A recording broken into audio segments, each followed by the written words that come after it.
ബിസ്മില്ലാഹിർ റഹ്മാനിർ റഹീം. അൽഹംദുലില്ലാഹി റബ്ബിൽ ആലമീൻ. വസല്ലല്ലാഹു വസല്ലമ വബാറക അലാ അബ്ദിഹി വറസൂലിഹി മുഹമ്മദിൻ നബിയിൽ അമീൻ വഅലാ ആലിഹി വസഹ്ബിഹി അജ്മഈൻ വമൻ ഇഹ്തദാ ബിഹദിയിഹി വസ്തന്ന ബിസുന്നതിഹി ഇലാ യൗമിദ്ദീൻ. അമ്മാ ബഅദ്.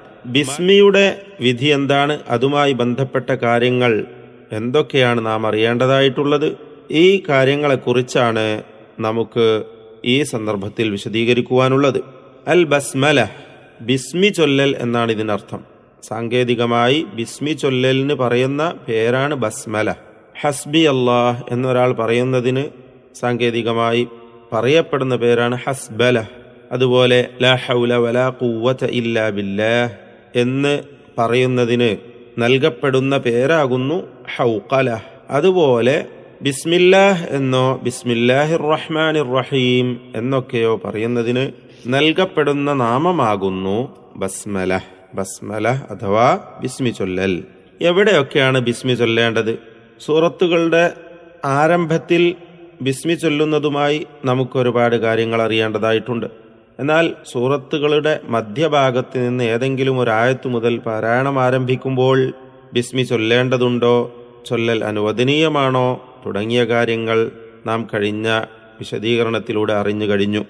ഇന്ന് നമുക്ക് അറിയുവാനുള്ളത് സൂറത്തുകളുടെ ആരംഭത്തിൽ ബിസ്മി ചൊല്ലുന്നതുമായുള്ള കാര്യങ്ങളാണ്. എല്ലാ സൂറത്തുകളുടെയും തുടക്കത്തിൽ ബിസ്മി പറയുക, ബിസ്മില്ലാഹിർ റഹ്മാനിർ റഹീം എന്ന് ചൊല്ലുക അനിവാര്യമാണ്, സൂറത്തു തൗബ ഒഴികെ. ഈ ഒരു വിഷയത്തിൽ നബി സല്ലല്ലാഹു അലൈഹി വസല്ലമയിൽ നിന്ന് മുതവാത്തിറതായി വന്നിട്ടുള്ള ഖിറാഅത്തുകളിൽ അറിയപ്പെട്ട ഇമാമുമാർ, ഖാരിഈങ്ങൾ എല്ലാവരും ഏകാഭിപ്രായക്കാരാണ് എന്ന് നമുക്ക് കാണുവാൻ കഴിയും. അതായത് സൂറത്തുകളുടെ തുടക്കത്തിലെല്ലാം ബിസ്മി ചൊല്ലേണ്ടതുണ്ട്, ബിസ്മി പറയണം, സൂറത്തു തൗബ ഒഴികെ. ഇമാം ഹാക്കിം റഹിമഹുല്ല തന്റെ അൽ മുസ്തദ്റക് എന്ന ഹദീസ് ഗ്രന്ഥത്തിൽ രേഖപ്പെടുത്തുകയാണ്.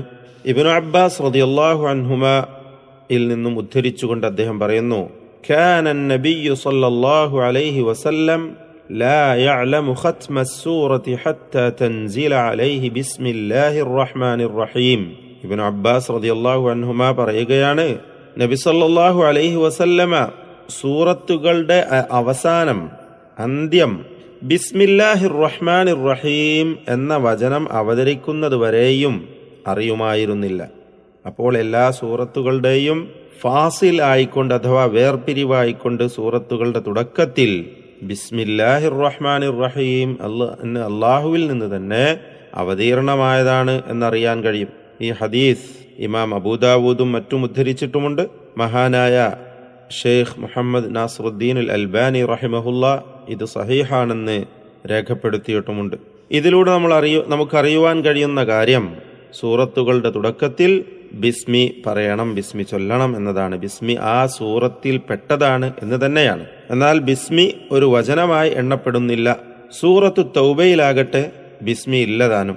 അങ്ങനെയാണ് നബി സല്ലല്ലാഹു അലൈഹി വസല്ലമയിൽ നിന്ന് സഹാബികൾ പഠിക്കുകയും ഖുർആൻ അവർ ക്രോഡീകരിക്കുകയും ചെയ്തിട്ടുള്ളത്. സൂറത്തു തൗബയുടെ തുടക്കത്തിൽ ബിസ്മി എഴുതാതെയാണ്. അപ്പോൾ അവിടെ ബിസ്മി ഓതേണ്ടതില്ല എന്നർത്ഥം. മഹാനായ ഇമാം ഷാത്തിബി റഹിമഹുല്ല പറയുകയാണ്, വലാ ബുദ്ദ മിൻഹാ ഫി ഇബ്തിദാഇക സൂറതൻ സിവാഹാ വഫിൽ അജ്സാഇ ഖുയ്യിറ മൻ തലാ. നീ സൂറത്ത് ആരംഭിക്കുമ്പോൾ ബിസ്മി ഓതൽ അനിവാര്യമാണ്, തൗബ ഒഴികെ. അതുപോലെ തുടക്കമല്ലാത്ത മറ്റു ഭാഗങ്ങളിലും ഒഴികെ. അതായത് സൂറത്തു തൗബയുടെ തുടക്കത്തിലും മറ്റു സൂറത്തുകളുടെ മധ്യഭാഗത്ത് നിന്ന് ഏതെങ്കിലും ഒരു ആയത്ത് മുതൽ പാരായണം തുടങ്ങുമ്പോഴും ഒഴികെ മറ്റ് സമയങ്ങളിലൊക്കെയും സൂറത്തുകളുടെ തുടക്കത്തിൽ നീ ബിസ്മി ഓതൽ അനിവാര്യമാണ്. എന്നാൽ എന്നാണ് അദ്ദേഹം പറഞ്ഞത്.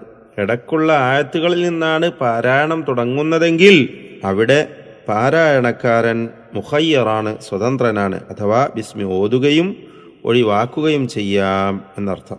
ബിസ്മി എന്നത് യഥാർത്ഥത്തിൽ അതിൻ്റെ അർത്ഥം എന്താണ്? ബിസ്മില്ലാഹ്, അള്ളാഹുവിൻ്റെ നാമം കൊണ്ട് ഞാൻ ആരംഭിക്കുന്നു. അർ റഹ്മാനിർ റഹീം, പരമകാരുണികനും കരുണാനിധിയുമായ അങ്ങേയറ്റത്തെ കാരുണ്യത്തിൻ്റെ ഉടമയായവൻ, അതാണ് അർ റഹ്മാൻ. ഇവിടെ വളരെ മഹത്തായ